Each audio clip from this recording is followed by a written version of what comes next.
지금 우리는 요한계시록 18장 함께 공부하고 있습니다.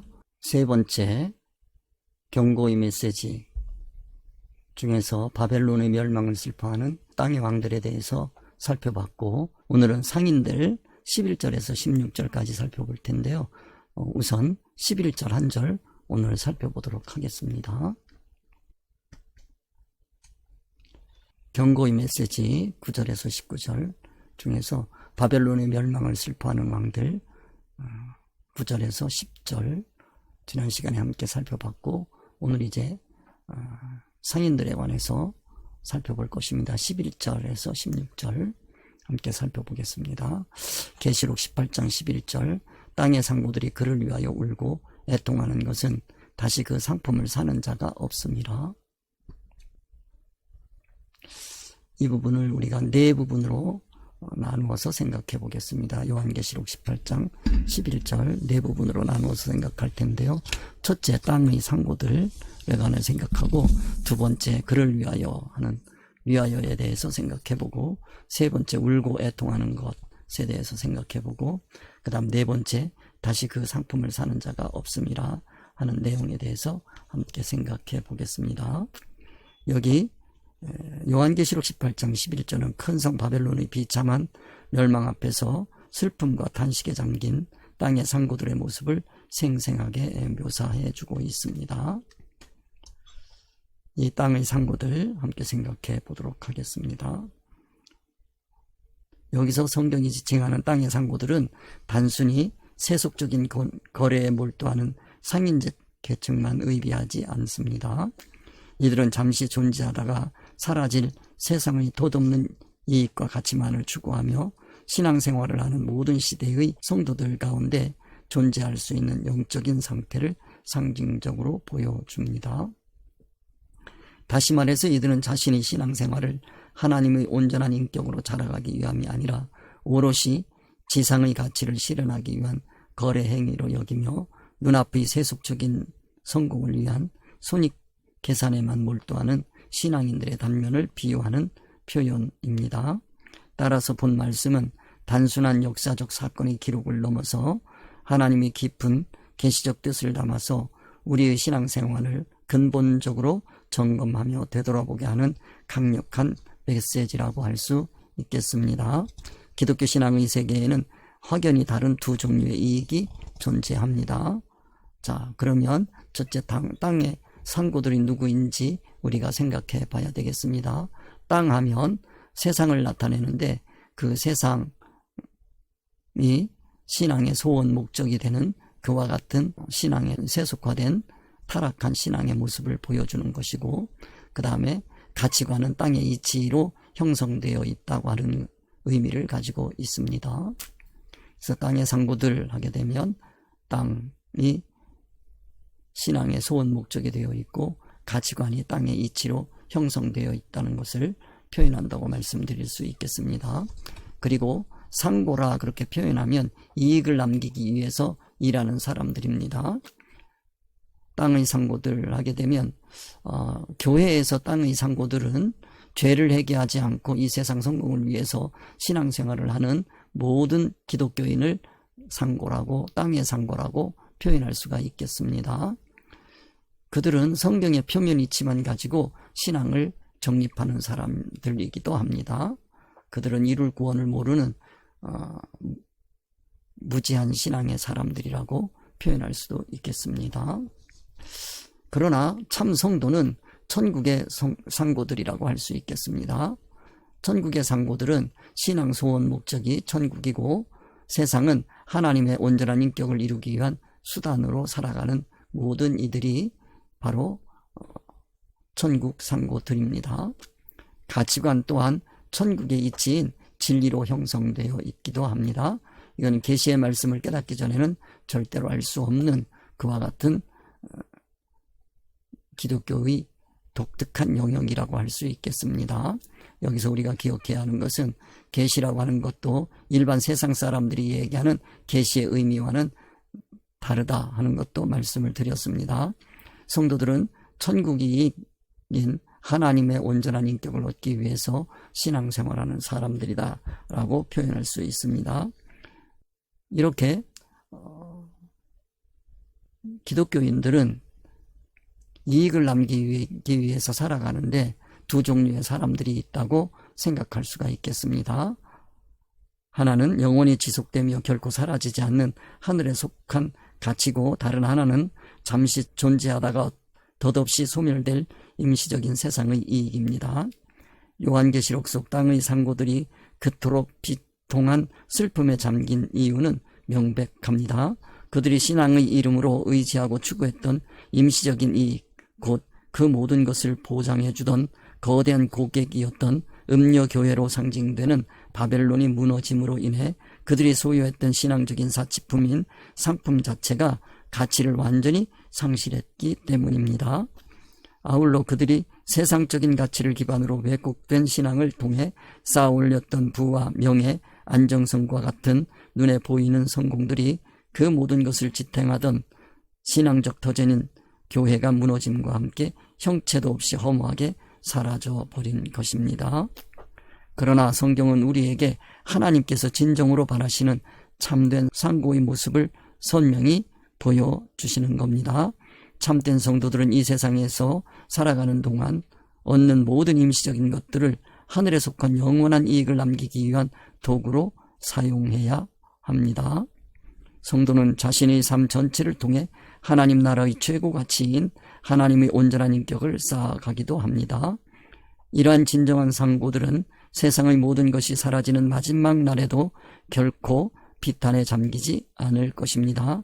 오히려 욥이 극심한 시련 속에서 모든 것을 잃었을 때 갑절히 축복을 받았던 것처럼 세상의 상실과는 비교할 수 없는 충만한 신령 천국 회복과 하늘의 상급을 경험하게 될 것입니다. 그러므로 참된 성도들의 애통은 계시록 속 상고들의 애통과는 그 차원이 다릅니다. 그들은 자신이 세상적인 손실 때문에 슬퍼하는 것이 아니라 멸망하는 세상을 향한 하나님의 공의로운 심판 중에 놓인 영혼들을 향한 거룩한 아픔으로 눈물을 흘리는 것입니다. 마치 소돔과 고모라 성이 무너질 때 안타깝게 바라보는 아브라함의 모습을 우리는 상기해 볼 수 있습니다. 땅의 상고들에 대해서 우리가 함께 생각을 해봤고요. 그 다음 두 번째, 그를 위하여 울고 애통하는 것 하는 그를 위하여에 대해서 잠시 생각해 보겠습니다. 그를 위하여라고 하는 것은 기독교 신앙을 통해서 자신과 타를 위할 것인지를 우리가 생각해 봐야 되겠습니다. 기독교인들은 자신만을 위해서 사는 것이 아니라 타를 위해서도 사는 겁니다. 타를 위해서 산다라고 하는 건 필요를 채워주는 것인데 그 필요에는 두 영역이 있습니다. 육의 영역이 있고 영의 영역이 있습니다. 육의 필요를 채워주는 것도 중요하고 영의 필요를 채워주는 것도 중요합니다. 그래서 육의 필요를 채워줌으로 타를 위하는 그와 같은 신앙 활동도 중요하기도 합니다. 천국을 향하여 가는 과정에서 꼭 필요하다는 말씀입니다. 세상을 창조하신 하나님의 창조 목적을 우리가 꼭 기억해야 되겠습니다. 그 다음에 천국을 향하여 가는 수단으로서 세상이 꼭 필요하다. 육이 꼭 필요하다. 그래서 육의 필요를 채워주는 것도 중요합니다. 그러나 여기에 머물면 절대 안 됩니다. 즉 회개를 통해서 끊임없이 육의 필요를 채워주는 것에서 벗어날 수 있어야 되겠습니다. 신앙활동이라고 하는 것은 육의 필요를 채우는 단계도 필요하지만 그 육의 필요를 채웠을 때에 그 다음에는 이제 그 필요가 채워진 것으로 만족하지 않고 그 필요를 넘어서는 더 높은 차원의 신앙 여정이 필요한 거다. 즉 신앙 여정에서 멈춘 상고 신앙적 문제점을 여기서 제시하신다 하는 말씀을 기억해 두셔야겠습니다. 그래서 영의 필요를 채워주는 것도 중요하다. 교회가 필요한 것은 육의 필요를 채워주는 것도 중요하지만 더 중요한 것은 그 육의 필요를 채워주는 것을 통해서 영의 필요를 채워줄 줄 알아야 되는 겁니다. 영의 필요를 채워준다는 것은 성경의 이면인 진리 이치를 깨닫게 해주는 것이고, 그리고 깨달은 말씀으로 자체화되는 진리의 사람이 되게 하는 것도 중요합니다. 진리의 사람이 된다고 하는 것은 예수님을 닮는 것을 뜻한다 하는 말씀을 드리겠습니다. 그래서 여기서 우리가 계속해서 질문으로 지금 시작하고 있는데요. 올바른 질문을 통해서 항상 율법적 문제의식을 가져야 되는 것입니다. 말씀을 드린 내용, 땅의 상고들이 할 때 그 땅의 상고들이 누구냐 하는 거, 이런 질문을 할 수 있어야 되는 겁니다. 그러면 거기에서 율법적 문제의식을 우리가 가질 수 있고요. 그 다음에 그를 위하여 울고 애통하는 하는 위하여라고 할 때 이 위하여가 무슨 뜻이 있을 것인가를 생각해 보는 겁니다. 우리에게 위하여라고 하는 이 말씀을 통해서 주는 그 하나님의 의사, 하나님의 뜻은 무엇일까? 그건 바로 구원입니다. 구원과 동떨어져서는 하나님의 말씀 한 점도 이해할 수 없는 겁니다. 말씀을 볼 때마다 늘 하나님의 의사, 하나님의 뜻을 기억해야 됩니다. 이거를 계시라고 하는 겁니다. 그 계시를 위해서 육의 영역인 성경의 문자적, 율법적 문제의식을 가져야 되는 겁니다. 이 말씀이 어떻게 우리의 구원과 연결되는가 하는 것을 생각하는 걸 율법적 문제의식이라고 그렇게 말씀을 드렸습니다. 그래서 그를 위하여 울고 애통하는 것은 하는, 여기서 우리 그 위하여라고 하는 것도 생각해 봤습니다. 위하는 것이 뭐냐? 육의 필요를 채워줄 줄 알아야 되고 영의 필요를 채워줄 줄 알아야 된다. 필요에 대한 말씀이다 하는 거 말씀을 드렸습니다. 그 다음에 울고 애통하는 것은 하는 이 애통성에 대해서 우리가 함께 생각해 봐야 되겠습니다. 그러면 우리에게 이 성경 말씀은 왜 애통하는가? 이 상고는 왜 애통하는가? 왜 애통하는 것이 문제가 되는 것인가? 우리에게 애통하라는 얘기냐? 애통하지 말라는 것이냐? 여기서 애통하지 말라는 말씀은 절대 아니거든요. 그러면 어떻게 애통해야 되는 거냐? 상고처럼, 이 땅의 상고들처럼 애통하지 말라는 거예요. 그래서 그 애통에 땅의 상고들이 애통하는 그 상고들의 애통성은 어떤 것이냐 라는 걸 알기 위해서 두 가지 영역을 생각할 수밖에 없단 말이에요. 이 땅의 상고들이 애통하는 그 애통은 세상이 무너지기 때문에 애통하는 거란 말이에요. 왜냐하면 그들은 세상이 무너지는 것밖에 모르는 기독교인들이란 말이에요. 천국을 향한 신앙이 무너지는 것 때문에 애통할 줄 알아야 되는데 그걸 전혀 감을 못 잡는 거예요. 즉 성경을 보는데 계시의 말씀으로 나타나 있는 하나님의 의사, 하나님의 뜻을 전혀 깨닫지 못하기 때문에 성경의 표면적인 필요성, 물질적인 거, 그 세상적인 것만 본단 말이에요. 그걸로 만족하며 신앙생활했던 그 세상이 무너질 때 애통이 나오는 거지요. 이 상고들은 누구냐라고 할 때 그 상고들은 바로 교회의 성도들이고 지도자들이란 말이에요. 세상이 무너질 때 그걸 보고 애통해하는, 그거밖에 모르는 성도와 그 다음에 지도자들, 그 상고라고 그렇게 표현할 수밖에 없다는 것을 여러분들은 기억을 하셔야 되겠습니다. 그러나 말씀을 깨닫고 천국을 향하여 걸어가는 진리의 사람들은 천국을 향한 신앙이 무너질 때 애통이 나온단 말이에요. 이들은 누구냐? 계시의 말씀을 깨닫고 무장한 영적인 눈을 가진 사람들입니다. 본문에서 상고들의 애통은 임시적인 세상 가치에 신앙의 기반을 두었던 사람들의 절망적인 신앙 현실을 우리에게 보여주시는 겁니다. 영원한 가치, 즉 하나님 나라에 속한 참된 이익에 대해 전혀 알지 못하거나 무관심했기에 세상의 임시적인 것이 사라졌을 때 깊은 상실감과 슬픔 외에는 남는 것이 없는 것입니다. 물질적 풍요나 세상적 성공만을 삶의 전부로 여겼던 신앙의 태도는 그것들이 무너지는 순간 감당할 수 없는 애통으로 귀결될 수밖에 없습니다. 우리는 이 대목에서 예수님께서 성전에서 장사하는 자들을 내쫓으시며 내 집은 기도하는 집이라 말씀하신 사건을 떠올릴 수 있습니다. 이 말씀은 단순히 일반 종교에서 행하는 기도로 성전을 기도하는 공간으로 만들라는 말씀이 절대로 아닙니다. 그렇게 가르치는 지도자들이 많은데 그건 육의 필요만 채워주는 상고에 지나지 않습니다.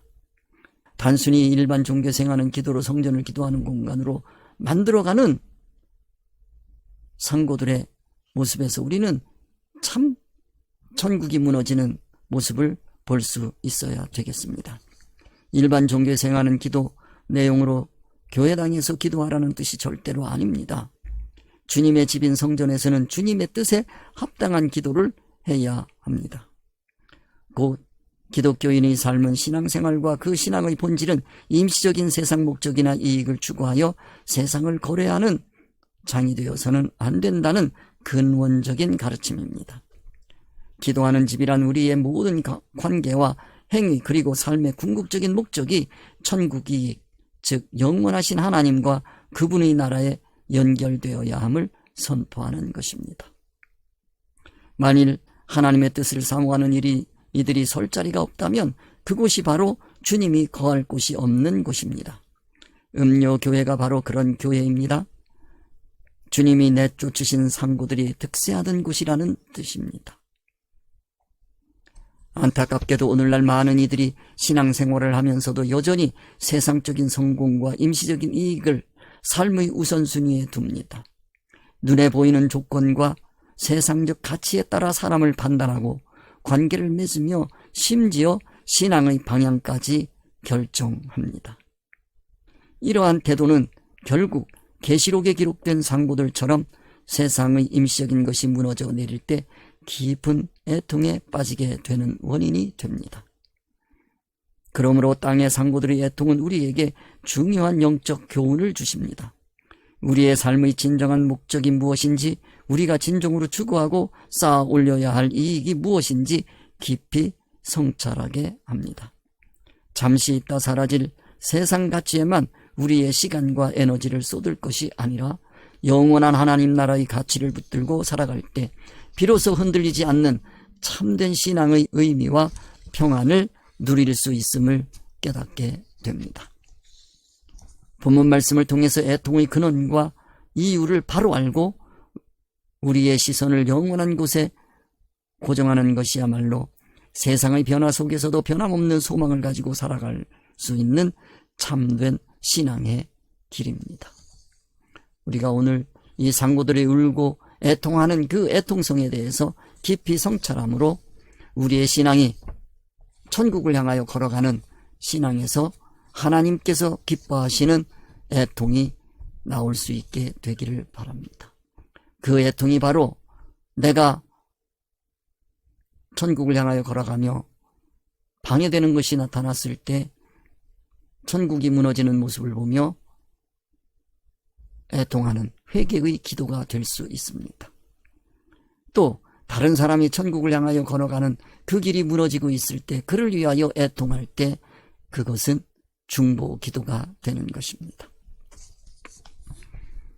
우리는 이와 같이 상고의 애통성에서 벗어나서 참 천국 상고로서의 삶을 살아가야 되겠습니다. 네 번째, 다시 그 상품을 사는 자가 없습니다. 네 번째, 다시 그 상품을 사는 자가 없습니다. 땅의 상고가 음료교회에 판 상품은 무엇일까요? 무엇 때문에 이 말씀을 하시면서 우리에게 무엇을 깨닫고 무엇을 우리가 준비해야 될 것인지 본문 말씀을 통해서 또 살펴봐야 되겠습니다.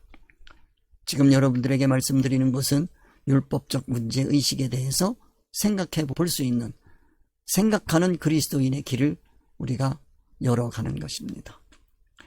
땅의 상고가 음료교회의 판 상품은 무엇일까? 땅의 왕들이 즐겼던 신앙상품이 있습니다. 그걸 팔았을 거예요. 신앙산치품입니다. 사치품이라고 하는 것은 수단이 목적이 될 때 사치품이라고 할 수 있습니다. 가장 중요한 것은 목적입니다. 우리가 자동차를 타는 것은 이동수단입니다. 이동수단에서 중요한 것은 빠르고 편하게 가는 그 목적입니다. 이동이 목적입니다. 그런데 이동보다는 다른 목적을 가지고 누구에게 내가 이런 차를 가지고 있으니 나는 부자다, 자랑거리로 탄다고 한다면 그건 사치품이라고 할 수 있습니다. 우리가 몸에 걸치고 있는 것 많이 있습니다. 안경이 그렇습니다. 시계가 그렇습니다. 옷이 그렇습니다. 물론 자기 수준에 맞춰서 그만한 가치를 발휘할 수 있게 우리가 그 물품을 사용한다고 한다면, 세상을 사용한다면 그거는 가치 있는 겁니다. 그러나 본질에서 벗어나서 자기가 감당할 수 없는 그와 같은 물품을 원한다면 그게 사치품인 겁니다. 그래서 여기 땅의 왕들이 즐겼던 신앙상품에 대해서 우리가 생각해 볼 때, 첫째 사치품, 그 다음에 그러면 신앙사치품은 뭘까? 우리가 생각해 볼 수 있어요. 땅의 왕들이 누구냐면 교회의 지도자들이라고 그랬습니다. 교회의 지도자들이 사치품으로 가지고 있는 그것들이 뭐냐면 예배당입니다. 예배당이 사치품인지 필요한 건지 우리는 늘 점검해 봐야 됩니다. 예배당 건축을 해놓고 이것이 우리에게 천국 가치를 발휘할 수 있도록 늘 노력해야 합니다. 그 목적 이외에 다른 것이 비중이 더 크다면 그건 신앙 사치품입니다. 예배가 그렇습니다. 혹시 우리가 하고 있는 예배가 예배의 본래의 목적하고 다른 곳으로 흘러가고 있지는 않은지, 기도가 그렇습니다. 찬양이 그렇습니다. 봉사가 그렇습니다. 선교가 그렇습니다. 전도가 그렇습니다. 이런 것들이 다 신앙사치품이 될 수가 있어요. 이런 것들을 팔러 다닌 거요. 누가? 땅의 상고들이. 땅의 상고들이 예배당 건축을 부추기고, 땅의 상고들이 예배는 이런 게 좋습니다 하고 예배 형식을 자꾸 강조합니다. 물론 예배 형식도 중요합니다. 그러나 그 예배 형식보다는 더 중요한 게 예배를 통해서 하나님과 만나느냐가 더 중요하지 않습니까? 하나님과 만나지 못하는 그 예배가 무슨 의미가 있습니까? 사치품일 뿐이에요. 기도도 마찬가지, 찬양도 마찬가지, 봉사, 선교, 전도. 우리가 하고 있는 그 신앙 활동들이 신앙 사치품은 아닌지, 내가 땅의 상고들로부터 사들인 그와 같은 책망받을 신앙 사치품은 아닌지 우리가 돌아봐야 되겠습니다. 하나님의 온전한 인격으로 자라가는 수단인데 그 수단으로서 범위를 벗어나서 목적으로 사용된다면 그거는 신앙 사치품입니다. 우리는 예수님의 교훈을 통해서 이와 같이 땅의 상고들이 발붙일 곳이 없도록 해야 됩니다. 예수님의 교훈은 계시의 말씀을 깨닫고 무장한 영적인 눈을 가져야만 볼 수 있는 겁니다. 신앙생활에 필요한 이 세상의 모든 것은 다 수단인 것을 알아야 되겠습니다. 신앙생활의 목적은 하나님의 온전한 인격으로 자라가는 겁니다. 내가 예배를 통해서 하나님의 온전한 인격으로 자라가는 길이 열리지 않았고, 예배당 건축을 하면서 하나님의 온전한 인격으로 자라가는 것이 없고, 내가 기도를 통해서 하나님의 온전한 인격으로 자라가는 것이 없고, 찬양을 통해서 하나님의 온전한 인격으로 자라가는 게 없고, 봉사하면서 선교하면서 전도하면서 하나님의 온전한 인격으로 자라가는 길이 아니라고 한다면 그 모든 것은 다 신앙 사치품인 것이고 땅의 상고들로부터 사들인 상품이라고 하는 것, 음료교회라고 하는 것을 명심해야 할 것입니다. 사는 자가 없습니다. 사는 자가 없다. 왜 없습니까? 그런 교회가 다 망했거든요. 그러면 사는 자가 없다. 그들이 세상에서 가장 중요하게 여겼던 가치들이 더 이상 이제 아무런 쓸모가 없게 되었음을 극적으로 보여주는 겁니다. 상고들이 가지고 있는 그 사치스러운 예배당 건축이라든지 예배라든지 기도라든지 찬양, 봉사, 선교, 전도 활동은 더 이상 하지 않는 거예요. 그런 교회가 다 무너졌어요. 하나님께서 무너뜨렸단 말이에요. 하나님께서 무너뜨리기를 원하는데 안 무너뜨리면 어쩝니까? 예수님께서 성전을 사치품으로 여길 때 무너뜨려라, 사흘 만에 내가 다시 져주마 말씀하셨어요. 그 성전이 무너지는 것만 알지 그것을 사흘 만에 다시 져주는 예수님의 교훈은 모른다. 불쌍한 거예요. 자, 이제 그곳에 팔았던 모든 땅의 상고들이 가지고 있는 상품은 가치가 없어요. 그 예수님 당시에 있었던 그 성전에 땅의 상고들이 가져다 주었던 그 모든 것은 이제 필요가 없게 된 겁니다. 이게 축복이요. 교회의 축복이요.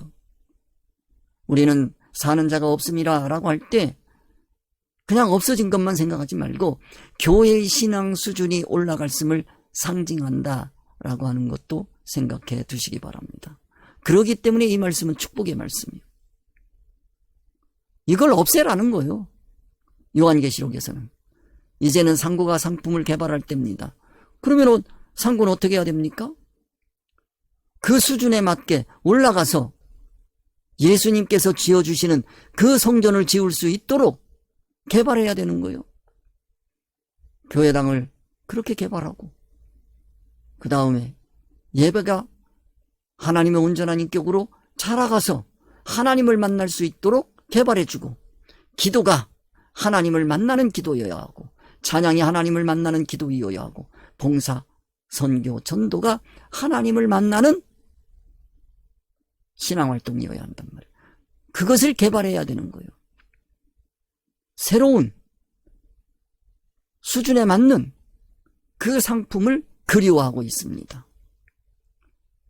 혹시 이 말씀을 듣는 분들 중에서 신앙 활동에 필요한 그 상품을 개발하실 의향이 있으시면, 그런 감동이 있으시면 버들 성경을 열어서 요한계시록의 말씀을 처음부터 차근차근 보시면서 여러분의 상품이 개발될 수 있기를 주님의 이름으로 축원드립니다. 다른 말로 고치면 자신의 신앙 수준을 올려야 할 때가 됐다고 하는 뜻입니다. 그들이 세상에서 가장 중요하게 여겼던 가치들이 더 이상 아무런 쓸모가 없게 되었음을 극적으로 보여주는 겁니다. 그러면 이 애통은 무슨 애통으로 나타나야 되느냐? 회개로 나타나야 되는 거예요. 자신의 인격의 변화가 일어나야 됩니다. 앞에서 신앙 사치품에 대해서 말씀드린 것을 기억하시기 바랍니다. 천국 효력이 없는 신앙활동이 사치라고 말씀을 드렸습니다. 예배, 설교, 기도, 찬양, 봉사, 선교, 전도, 이 모든 것들이 상고가 음녀교회에 팔던 사치품들입니다. 다시 그 상품을 사는 자가 없는 것이 교회의 축복이다, 자신에게도 축복이다 하는 것을 깨달으시기 바랍니다. 이러한 상황을 하나님께서는 얼마나 기뻐하시겠습니까? 교회에서 이러한 신앙 사치품을 파는 상고들이 설 자리가 없어야 합니다. 본문 말씀을 통해서 그러한 참신앙 공동체를 세워갈 수 있기를 소망합니다. 예수님께서 성전에서 매매하는 자들을 내어 쫓으심으로 성전의 기능을 회복하는 길을 열어주셨습니다. 이제 교회에서 세상 가치관에 기초를 둔 모든 신앙활동들을 사고 팔던 상고들이 더 이상 발붙일 것이 없어야겠습니다. 이러한 교회의 희망이 보여야겠습니다. 이제 정리해서 말씀을 드리겠습니다. 자, 오늘 본문 말씀, 땅의 상고들이 그를 위하여 울고 애통하는 것은 다시 그 상품을 사는 자가 없습니다. 우리가 오늘 살펴본 요한계시록 18장 11절 말씀에서 땅의 상고들이 큰 성 바벨론의 멸망을 보고 슬피 울며 애통하는 모습이 나옵니다. 표면적으로는 그들이 멸망한 성을 위해 우는 것처럼 보입니다. 그러나 성경은 분명히 그 이유를 밝힙니다. 그 상품을 사는 자가 없습니다. 그들이 울음은 멸망한 바벨론 그 자체 때문이 아니라 더 이상 자신들의 상품을 팔아 이익을 얻을 수 없게 되었기 때문입니다. 이는 철저히 죄성으로 가득 찬 자기중심적인 슬픔이며 죄성에 사로잡힌 거짓된 자아의 애통인 것입니다. 이제 회개할 때가 된 겁니다. 세상 사람들은 종종 타인을 위하는 척 슬퍼하거나 행동하지만 그 본질을 들여다보면 결국 자신의 유익이나 손해와 연결되어 있는 경우가 많습니다. 이익이 발생하면 기뻐하고 손해가 발생하면 슬퍼하는 것이 세상의 이치입니다. 요한계시록 속 상고들의 울음처럼 그들의 슬픔은 대상 자체를 향한 것이 아니라 자신에게 돌아올 이 세상적인 불행한 결과에 대한 것입니다. 이는 성도와 교회가 경계해야 할 중요한 지점입니다. 우리가 누군가를 위하여 울고 애통하며 교회를 섬길 때 그 궁극적인 목적은 반드시 천국에 두어져야 합니다. 세상의 그 어떤 것도 목적이 될 수 없으며 오직 천국 목적을 위한 수단으로만 활용되어야 합니다. 만약 수단인 세상을 목적으로 삼는 순간 교회와 지도자는 본문에서 언급하신 음료교회와 상고의 성질을 띠게 됩니다. 교회가 문화센터나 다양한 행사들을 통해 외형적인 부흥을 추구하며 사람들의 비율을 맞추려 한다면 하나님께서 과연 이를 기쁘게 보시겠습니까? 계시인 성경 말씀은 그렇지 않음을 증언합니다. 물론 불신자들을 교회로 초대하는 수단으로 그러한 것들을 사용할 수 있습니다. 그러나 그러한 수단이 목적이 되어서는 절대로 안 됩니다. 수단이 되어야 할 것들이 목적으로 고착화된 교회를 세속화된 교회 또는 음료교회라 합니다. 하나님께서는 때가 되면 이러한 세속적인 교회들을 반드시 심판하실 것입니다. 아니 이미 천국 효력이 없는 심판을 받았습니다. 그리고 그때 세상의 유익 때문에 교회를 따랐던 사람들은 자신들의 문화생활이나 그것을 위해서 얻었던 혜택이 사라짐을 보고 슬퍼할 것입니다. 그들은 교회가 망했다고 애통하는 것처럼 보이지만 사실은 자신이 누렸던 것을 잃어버렸기 때문에 우는 것입니다. 그때 그 교회가 참 좋았는데 라고 말하며 교회를 위한 슬픔처럼 가장했지만 본질은 자기 만족의 상실에 대한 애통일 뿐입니다. 이처럼 죄성으로 가득 찬 자기중심적인 슬픔은 우리 주변에서 비일비재하게 찾아볼 수 있습니다. 그러므로 교회는 이러한 세상적인 방식에 물들어서는 안 됩니다. 이러한 위험은 선교 현장과 전도 현장에서 현장의 사람들 수준에 맞게 자신이 내려갈 수밖에 없기 때문에 종종 발생합니다. 그러나 우리는 그 자기의 신앙을 내려서 그 현장으로 내려간 그 목적을 잃어버려서는 안 됩니다. 현장에 있는 그들을 천국 백성으로 올려놓아야 합니다. 자칫 잘못하면 물에 빠진 사람을 구하려 물에 들어갔다가 물에서 못 나오고 함께 익사하는 것처럼 교회의 최우선 가치는 우선 자타의 구원이어야 하는데 다른 사람을 구하겠다고 자기가 세상에 빠져 죽는 신앙적 사망을 우리는 많이 경험하고 있습니다. 이는 교회가 기본 구원과 이룰 구원의 필요에 따라 제공하던 수단인 세상을 언제든지 거두어 드릴 수도 중단할 수도 있음을 의미합니다. 세상을 줄 줄도 알고 뺏을 줄도 알아야 합니다. 만약 교회가 이러한 수단들을 중단했을 때 사람들이 떠나간다면 그들은 처음부터 구원을 위한 복음 때문에 온 것이 아니라 세상적인 것들을 얻기 위해 왔던 사람들입니다. 그러한 사람들에게 시간과 에너지를 무한적 계속 낭비하며 매달릴 필요는 없습니다. 우리도 이 세상을 무한히 사는 것이 아니라 임시적으로 구원을 위해서 살기 때문입니다. 우리의 이 세상의 생명이 무한하지 않습니다. 자칫 잘못하면 그들이 우상이 될 수 있습니다. 교회의 참된 지체가 되기로 결단한 사람들은 천국 복음 때문에 교회에 머물고 그들을 이끌고 천국을 향하여 계속 걸어가야 됩니다. 사람 수가 중요하지 않습니다. 한 사람이든 두 사람이든 10사람이든 남은 사람이 있으면 그들을 데리고 가야 합니다. 우리가 교회 사역을 하다 보면 처음에는 육적인 축복을 하나님께서 많이 행사하십니다. 그러나 어느 순간부터 하나님께서 더 이상 제공하지 않습니다. 그러면 이제는 이 신앙에서 벗어나야 되겠구나 하는 것을 느껴야 되는 것입니다. 더 이상 사는 교회가 없을 때 그 상고가 상품을 개발할 때라고 하는 것을 꼭 기억하셔야 합니다. 우리의 신앙생활과 교회 공동체가 세상의 상고들처럼 이 세상적인 이익을 위해 울고 애통하는 모습이 아닌지 돌아보는 기회가 되기를 바랍니다. 이제 우리는 오늘 본문 말씀을 바르게 깨닫고 오직 천국 목적을 향한 진리 기준으로 무장된 진실한 마음으로 채워져야 되겠습니다. 왜냐하면 상고들은 땅끝까지 이르러 복음을 사고 파는 교회의 지도자들이기 때문입니다. 교회가 더 이상 나의 상품을 사지 않을 때 내 상품이 개발되어야 할 때다. 내 신앙 수준이 올라가야 할 때다.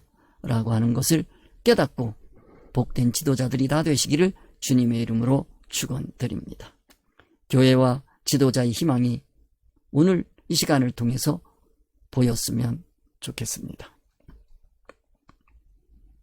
오늘 말씀 땅의 상고들 그를 위하여 울고 애통하는 것 다시 그 상품을 사는 자가 없음이라.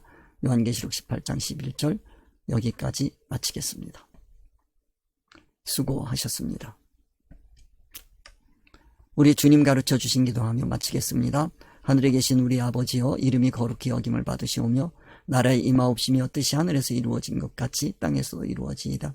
오늘날 우리에게 일용할 양식을 주옵시고 우리가 우리에게 죄 지은 자를 사하여 준 것 같이 우리 죄를 사하여 주옵시고 우리를 시험에 들게 하지 마시고 아버지께 영원히 있사옵나이다. 아멘.